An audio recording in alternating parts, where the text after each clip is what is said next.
2, 3천 명만 올라가서 아이를 치게 하소서. 그들은 소수이니 모든 백성을 그리로 보내어 수고롭게 하지 마소서. 자, 여러분, 오늘 말씀을 이해하기 위해서는 이 3절이 이제 무슨 말인지를 느낄 수가 있어야 합니다. 이 정탐꾼들의 보고가 무엇을 의미할까요? 지난주 동안에 이 코로나19의 확진자 숫자가 400명을 넘은 적이 있었습니다. 아마 여러분도 다 기사를 접하셔서 아실 것입니다. 기사에서 하루에 400명이 넘었다라는 것을 보셨을 때 여러분 어떤 마음이 드셨나요? 만약에 국내 사정을 잘 모르는 미국 사람이 한국의 하루 확진자 숫자가 400명이 되었다는 숫자를 만약에 보았다면 아마 미국 사람들은 엄청나게 부러워할 거예요. 그렇지 않겠습니까? 그러나 한국 사람이라면 이 숫자를 보고 경악하지 않을 수 없습니다. 왜 그렇습니까? 불과 며칠 전만 해도 하루 확진자가 10명대로 줄어들 때가 유지하던 때가 있었는데 갑자기 400명이 되니까 우리는 그 숫자를 보고서 크게 충격을 받지 않을 수 없는 것이죠. 즉, 이 400이라는 숫자 자체로는 이것이 무엇을 의미하는지 잘 모릅니다. 그러나 이 400이라는 숫자의 맥락을 알고 보면 느낌이 아주 다른 것이죠. 오늘 이 정탐꾼들이 아이성을 치러 가자고 말하면서 여호수아에게 와서 보고를 한 거예요. 여호수아시여, 2, 3천 명 정도가 올라가서 아이성을 치면 될 것 같습니다. 여러분, 이 숫자를 보고 무엇이 느껴지시나요? 성경은요, 이스라엘의 남자의, 그러니까 군대에 나갈 수 있는 남자의 숫자를 60만 명으로 보도하고 있습니다. 그러니까 60만 명의 군인들 중에서 지금 맥시멈 3천 명을 보내자는 이야기잖아요. 이것은요, 이스라엘 그 당시 전체의 남자 중에서 5%도 아니고 0.5%만 보내자는 이야기가 되는 거예요. 그러니까 이 수치를 느끼게 되면 가장 먼저 무슨 생각이 드냐 하면요, 지금 이스라엘 백성들이 아이성을 너무 얕보고 있는 것이 아닌가, 그런 생각이 드는 거예요. 물론 이 아이성은 지난주에 그 여리고성에 비해서는 한없이 작은 성이긴 했습니다. 거주민도 얼마 되지 않는 작은 성이기 때문에 아이성 정도면 2, 3천 명만 정도만 있어도 거뜬히 정복할 수 있을 것이라고 정탐꾼들이 판단했을 수 있습니다. 어찌 보면 전날에 이스라엘은 가나안에서 가장 강력하고 가장 오래된 도시였던 이 여리고성의 승리에 도취되어서 자만했을지도 모릅니다. 그러나 그럼에도 불구하고 60만 명 중에서 2천 명 정도만 보내자라고 한 것은 교만도 있었을 수 있지만 실제로 아이성이 매우 작은 성이기 때문에 이스라엘 백성들이 충분히 승리를 확신하고 있었다고 보아야 됩니다. 다시 말해서요, 이 여리고성과 오늘 아이성의 차이는 명확하게 드러나는 것이죠. 여리고성은요, 이런 거예요. 현실적인 눈으로 보았을 때 우리 힘으로는 절대로 이길 수 없는 도시였고요, 마찬가지로요, 아이성을 객관적이고 현실적인 눈으로 보았을 때는 손가락만 튕겨도 충분히 이길 수 있는 그런 도시였다는 것입니다. 그래서 여러분, 우리가 이 여호수아 말씀을 읽을 때에 여리고 전투와 아이성 전투는 반드시 연결해서 생각해 보아야 됩니다. 결과가 어떠한가요? 오늘 7장 말씀을 읽어보면 아주 처참하게 패배하고 말았습니다. 전쟁에서 패배했을 뿐만 아니라 이 전쟁에서의 패배로 인해서 성경은 이렇게 말씀합니다. 오늘 여호수아 7장의 5절의 끝부분을 한번 보시겠습니다.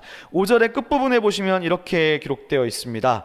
백성의 마음이 녹아 물같이 된지라. 이 백성의 마음이 녹아서 물같이 됐다는 어떤 이런 이스라엘의 정서적인 반응은요, 공교롭게도 가나안 사람들이 이스라엘 백성에게 대하여 처음 느꼈던 것과 동일한 거예요. 여호수아 2장 11절에 보면 이 라합이 그 당시 이스라엘의 정탐꾼에게 가나안 사람들의 정신 상태를 이야기해 줄 때 똑같은 표현을 썼었거든요. 지금 여리고성 백성들이 너희를 향해서 마음이 녹아서 막 그랬다고 했었어요. 그러니까 엄청 두려워했다는 것이죠. 근데 오늘 여호수아를 기록한 이 저자는 그때 라합이 썼던 표현과 동일한 표현을 사용하면서 이스라엘 백성들의 마음 상태를 보여주고 있어요. 즉 그때와는 완전히 정반대의 상황이 되었다는 것입니다. 그러므로 오늘 사건은 한마디로 이렇게 말할 수 있을 것 같아요. 당연히 되어야 할 일이 안 될 때라는 거예요. 그러니까 여리고 사건은 뭐였습니까? 여리고는 스스로의 힘으로는 결코 이길 수 없는, 자기들이 가진 능력으로는 절대 불가능한 일을 하나님이 가능하게 한 사건이었어요. 근데 오늘은 완전히 반대인 거예요. 그러니까 당연히 내가 가진 능력으로는 손가락 하나만 튕겨도 할 수 있는, 마치 누워서 떡 먹기 같은 거죠. 그렇게 당연히 정복할 수 있는, 당연히 되어야 할 그 일이 막힌 것입니다. 사실 이 위기는 언제나 좋은 일이 생긴 직후에 발생하는 것 같습니다. 그러니까 여리고라는 그 엄청난 대군을 이겼을 때 충분히 우리는 쉽게 교만해질 수 있는 거죠. 여리고를 쳐부수고 내가 그 땅을, 그 자리를 차지하게 된 것에 대해서 내가 이 자리 사실 내 힘으로 갈 수 없는 자리인데 내가 여기까지 온 거잖아요. 처음에는 하나님께 감사하면서도 인간은 시간이 지나면 마치 그것이 하나님의 도우심이었다는 사실을 금방 잊어버리고 여리고에서의 승리를 당연한 것으로 여긴 것입니다. 내가 어떤 일을 성취하기 위해서 간절히 기도하고 이게 정말 하나님의 은혜였어 라고 처음에는 고백하다가도 그러한 신앙 고백은 시간이 조금 지나면 사라져버리고 우리는 교만해집니다. 그렇기에 위기는 바로 어떤 일에 대한 성취 직후에 많이 찾아오게 되는 것 같습니다. 그러니까 큰 일을 성취했다 보니까 교만해지고 자만해져서 이제 하나님과의 관계는 소홀해져 버리는 것입니다. 그래서 이제는요, 스스로의 힘으로 당연히 가능하다고 생각하는 거예요. 그러니까 작은 일이라도 이제는 별로 하나님을 신경 쓰지 않는 것이죠. 그렇기 때문에 우리는요, 정말 내 힘으로 할 수 없는 일 앞에서 하나님을 신뢰하는 것도 중요하지만 사실은요, 그 반대적 상황도 어렵다는 것을 알게 됩니다. 너무나도 쉽고 편한 상황 속에서 그 상황에서도 자기 자신을 정결하게 하고 하나님을 인정하면서 하나님과 동행하는 삶, 어찌 보면 그것이 더 어려운 일일지도 모르겠습니다. 오늘 이렇게 너무나도 쉬워 보이는 전투였던 60만 명의 군사 중에서 2-3천 명만 가도 충분히 이길 수 있을 거라고 생각했던 그런 아이성 전투에서 이스라엘 백성들이 패배한 이유가 무엇입니까? 성경은요, 오늘 아주 명확한 답을 내리고 있습니다. 그것이 바로 오늘 말씀이에요. 다 같이 1절 말씀을 우리 한 번 더 함께 소리내셔서 한번 읽어보면 좋겠습니다. 우리 여러분들께서 한번 1절 말씀을 한번 소리내어 읽어주십시오. 시작. 이스라엘 자손들이 온전히 바친 물건으로 말미암아 문제하였으니 이는 유다지파 세라의 증손 합기의 손자 발니의 아들 아간이 온전히 바친 물건에 가졌습니다. 여호와께서 이스라엘 자손들에게 진노하시니라. 아멘. 당연히 되어야 할 일, 평소 같았으면 당연히 되어야 될 그 일이 어이없게도 실패했을 때 성경은 우리에게 이것이 혹시 너무나 쉬운 일이잖아요. 당연히 돼야 되는 일이잖아요. 근데 안 됐을 때 성경은 이것이 혹시 하나님의 뜻이 아닌가 생각해 보도록 우리를 요구합니다. 왜 이렇게 쉬운 일이, 당연히 돼야 될 일이 왜 안 될까? 왜 실패했을까? 여러분, 여러 가지 가능성이 있을 수 있어요. 첫 번째는 내가 너무 교만해서요. 내가 너무 얕봐가지고 깊게 생각하지 않은 거예요. 그 일을 쉽게 보았을 수도 있어요. 그런데 여러 가지의 가능성 중에서 하나의 문제로, 가능성은 여러 가지가 있을 수 있습니다. 그런데 오늘 성경은 그 중에서 죄의 문제를 언급합니다. 죄의 문제라는 것은 지금 하나님께서 나의 일을 막고 계시다는 뜻입니다. 오늘 아이성 사건이 바로 그것을 보여줍니다. 그러니까 오늘 말씀 1절을 보면요, 이 아간이라는 사람이 하나님께 바친 물건, 하나님께 드린 것 중에 일부를 몰래 빼돌린 거예요. 그래서 지금 벌어진 사건이에요. 그런데 이 1절 말씀을 자세히 보시면요, 오늘 성경은 이 사건을 단순히 아간의 범죄로만 좁혀서 보지는 않아요. 여러분 1절의 마지막 부분을 한번 가만히 생각해 보십시오. 그러면 이상하다는 생각이 들어요. 1절 끝부분을 한번 잠깐 생각해 보실까요? 뭐가 이상합니까? 오늘 성경은 분명히 아간이 죄를 저질렀다고 말하는데 하나님께서는 아간 한 사람에게 진노하신 것이 아니라 이스라엘 자손들에게 진노하셨다고 말씀한다는 거예요. 이상하지 않습니까? 다시 말해서 오늘 말씀이 우리에게 주는 중요한 메시지는 뭐냐? 바로 한 사람의 죄가 이스라엘 공동체 전체를 오염시킬 수 있다는 사실입니다. 즉 지금 이스라엘 민족이 아이성이라는 정말 쉬운 상대에게 이길 수 없었던 이유가 뭐냐? 바로 이스라엘 백성들 중에서 이 한 사람 아간이라는 한 사람의 죄 때문이라는 것이죠. 그러면 이 아간은 어떤 사람이었을까요? 여호수아는 독특하게도 이 아간이라는 사람에 대해서 아주 자세하게 소개를 해주고 있어요. 오늘 1절에 보면 이런 말이 이렇게 소개하죠. 유다 지파 세라의 증손 삽디의 손자 갈미의 아들 아간. 여러분 성경에서요 어떤 한 사람을 소개할 때 이렇게까지 자세하게 말하는 경우는 흔치 않습니다. 보통 그냥 누구의 아들 정도로 말하잖아요. 특히 여호수아 전체에서는 이렇게 자세한 소개는 아간을 제외하고는 아무도 없어요. 한 명도 안 나와요. 아간은 누굽니까? 일단 이렇게 소개하죠. 이스라엘의 12지파 중에서 최고 으뜸지파라고 할 수 있는 유다지파 사람이었습니다. 그리고 계보가 4대째나 언급되는 것으로 보아서 이 아간의 집안은요, 그러니까 유다지파도 진짜 뛰어난 지파인데 그 중에서도 유력한 집안 출신이었음이 거의 확실시 됩니다. 그러니까 다른 말로 하면 이 아간은 이런 거예요. 이스라엘 공동체 중에서 트루 인사이더, 우리말로 번역하면 핵 인싸, 이 정도로 지금 볼 수 있는 거죠. 그러니까 공동체 안에서 아간은 핵 인싸인 거예요. 그런데 공동체 안에 그런 핵 인싸가 죄를 저지른 것입니다. 성경은 그런 아간의 죄를 매우 심각하게 다루고 있습니다. 여러분 공동체 안에 핵 인싸의 죄를 책망하는 것은 쉽지 않은 일이에요. 그렇지 않나요?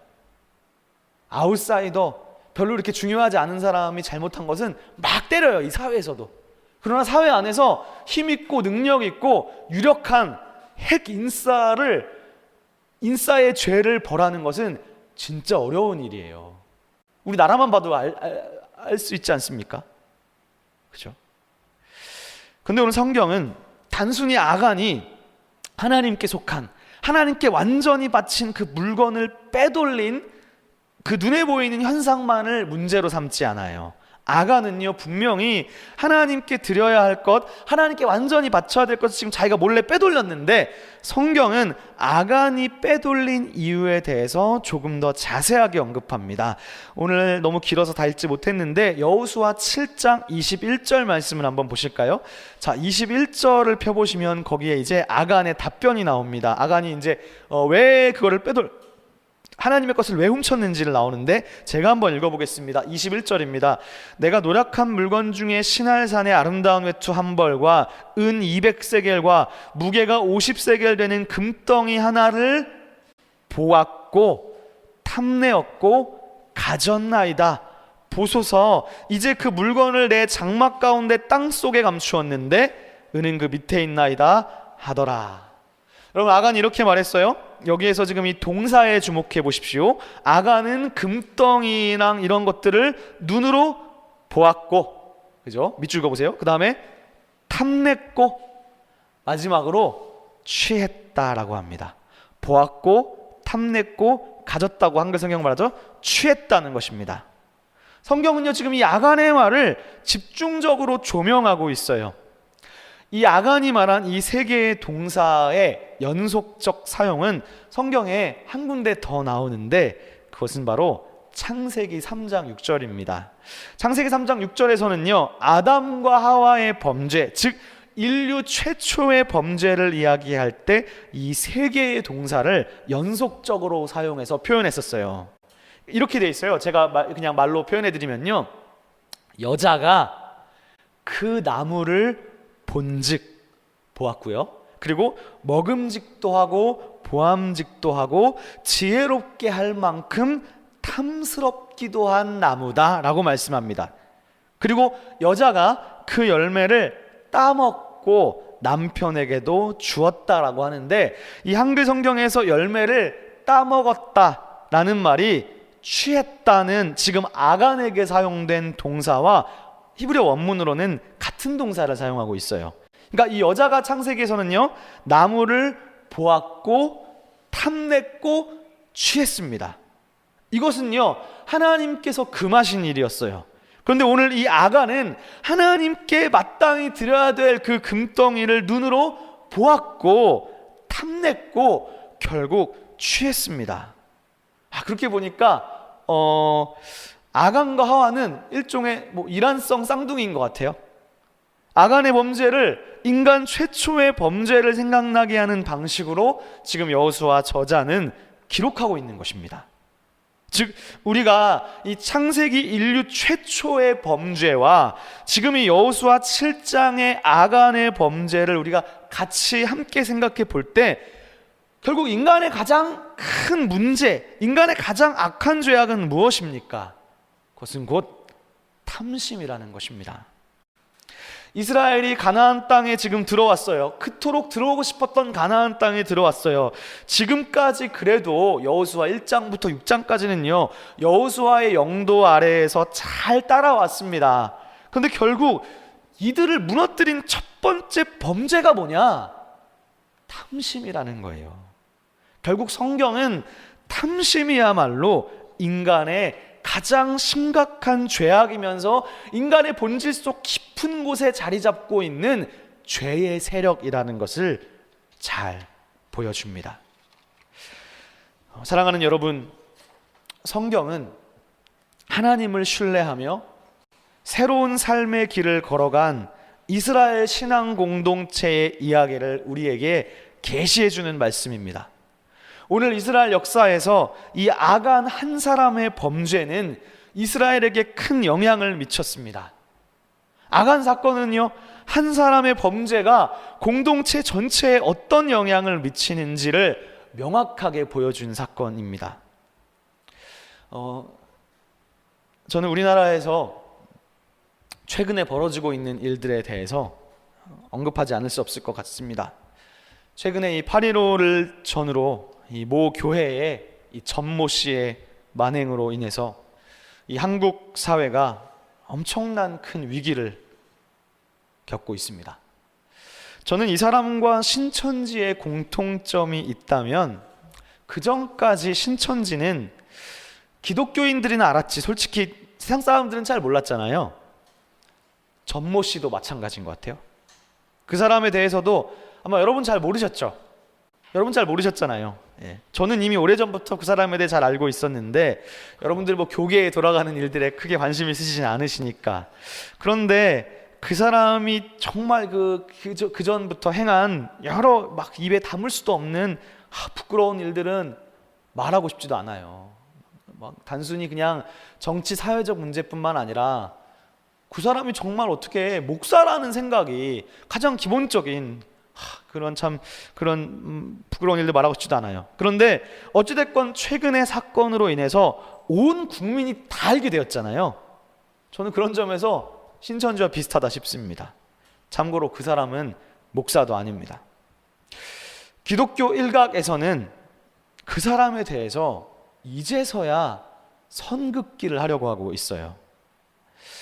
안타까운 것은 한국 교회 안에 많은 사람들이 그 사람을 마치 신천지의 교주와 같이 무조건적으로 추종한다는 사실입니다.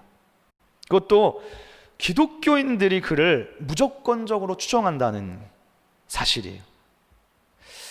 사실 여러분, 우리가 정치에서 자유로울 수 없습니다. 그리고 저는 그렇게 생각해요. 그 어떤 정치적 이념, 이데올로기도 완벽할 수 없다. 저는 그렇기 때문에 교회 안에서도 누군가는 충분히 우파를 지지할 수 있어요. 그리고 누군가는 충분히 좌파를 지지할 수 있어요. 우리 시온의 교회 안에서 저는 다양한 정치적 입장 혹은 정당을 지지할 수 있다고 생각해요. 우리 교회가 어느 특정 정당만을 막 절대적으로 지지하는 것을 저는 옳지 않다고 생각해요. 우리 교회 안에 당연한 거예요. 왜냐? 자유민주주의 국가이기 때문입니다. 그러나 저는 우리 교회 안에 여러분들도, 성도님들도 무작정 특정한 이데올로기만 맞고 무조건 다른 쪽은 틀렸다라고 저는 쉽게 비난하는 사람들이 되지 않았으면 좋겠어요. 왜 그러냐? 우파에 속한 사람들이 많이 하는 말이 그런 거죠. 지금 겉으로는 이 좌파가 대한민국을 이 전체주의 이념으로 만들어가고 있다라고 비판하면서 좀만 지나면 국가가 망할 것 같다라고 말하잖아요. 그런데 여러분, 이 우파를 주도하고 있는 사람들이 정말 올바른 이념을 가지고 깨끗하게 나아가는 사람인가? 그렇지 않을 수 있다는 거예요. 왜 그렇습니까? 그 속에는 탐심으로 점철되어 있다는 거예요. 마찬가지입니다. 진보적 세력이 차별을 말하지만 정말 그들이 이 차별을 위해서 애쓰고 있나요? 그 속에 얼마나 더러운 탐심이 녹아있는지 모르는 거예요. 다 자기들의 이익을 위해서 할 수 있는 것이죠. 그렇기 때문에 여러분, 우리가 특정한 한 사람 혹은 특정한 한 정당만을 절대적으로 우상시하는 것은 위험한 것이고, 그렇기에 어느 특정한 한 정당만을 극렬하게 지지하면서 상대방을 악마화하는 것은 그리스도인의 입장에서 너무나 어리석은 것입니다. 왜요? 성경은 인간의 마음속 깊은 곳에 자리 잡고 있는 탐심을 꿰뚫어 보고 있기 때문입니다. 그것을 아셔야 돼요. 진보에 속한 분도 마찬가지이고 보수에 속한 분도 마찬가지이고, 인간은 탐심과 탐욕이 지배하고 있다는 사실을 생각하면서 나아갈 필요가 있습니다. 여러분 잘 아시잖아요. 제 말을 잘 공감하시잖아요. 꼭 정치를 보지 않더라도 인간관계만 봐도 그렇지 않습니까? 우리가요, 겉으로는 상대방을 칭찬해 주는 것 같지만 속으로는 탐심에 가득 차서 상대방을 질투하고 깎아내리고 안 좋은 모습을 드러내려고 하는 이 추악하고 더러운 인간의 모습이 저와 여러분의 모습은 아닙니까? 저 역시 탐심과 늘 싸우는 연약한 목사입니다. 우리 시온의 교회에 어떤 청년이 한 1, 2년 전에 이런 말을 하는 것을 들었어요. 이렇게 말하더라고요. 그 목사님이 세습해도 저는 목사님을 따르겠습니다. 그런 말을 제가 하는 거를 들었어요. 목사님 편이에요. 이런 말을 제가 농담식으로 하는 거를 들었어요. 제가 물론 농담인 것은 알지만 또 제가 세습을 할 생각도 없지만 그래도 그 말을 듣는데 참 기분이 좋더라고요. 그 말을 듣는데 참 기분이 좋더라고요. 근데 제가 생각을 많이 합니다. 목사인 나에게, 특별히 시온의 교회 목사인 나에게 탐심은 무엇일까 생각해 보게 돼요. 이 성경은 이 탐심이야말로 하나님과의 관계를 가장 위협하는 것인데, 나에게 탐심은 무엇일까 생각해 보니까 목사는 교인들을 자기 사람으로 만들고자 하는 그것이야말로 가장 큰 탐심의 위협이 아닌가 생각해 봤어요. 저는 그런 점에서 세례 요한의 위대한 점이 있다고 생각해요. 세례 요한의 제자들이 자기를 막 따르고 있었는데 저기 예수님이 지나가니까 세례 요한이 그러잖아요. 저 사람이 세상 죄를 지나간 어린 양이로다. 그랬을 때 세례 요한의 모든 제자들이 다 예수님한테로 따라갔거든요. 저는 정말 대단하다는 생각이 들어요. 목사의 탐심은 그런 것 같아요. 목사가 교인을 예수님의 제자로 만들어야지 목사의 제자로 만드는 것이야말로 가장 유혹적인 탐심이 아닌가. 저는 제 스스로 그런 생각을 해요. 저뿐만이 아니라 모든 목사들이 그럴 거예요. 저 역시 그런 유혹에서 자유롭지 못한 존재인 것 같습니다. 그래서 제가 이번 주 말씀을 준비하면서도 교회를 절대로 숫자로 판단하는 것만큼 어리석은 일은 없겠구나.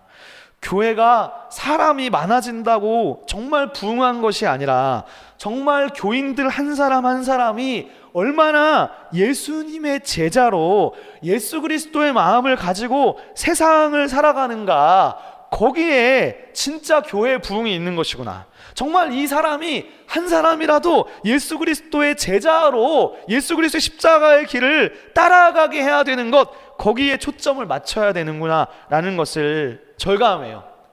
근데 저도 절감하면서도 제가 연약하다는 것을 너무나 잘 알고 있습니다.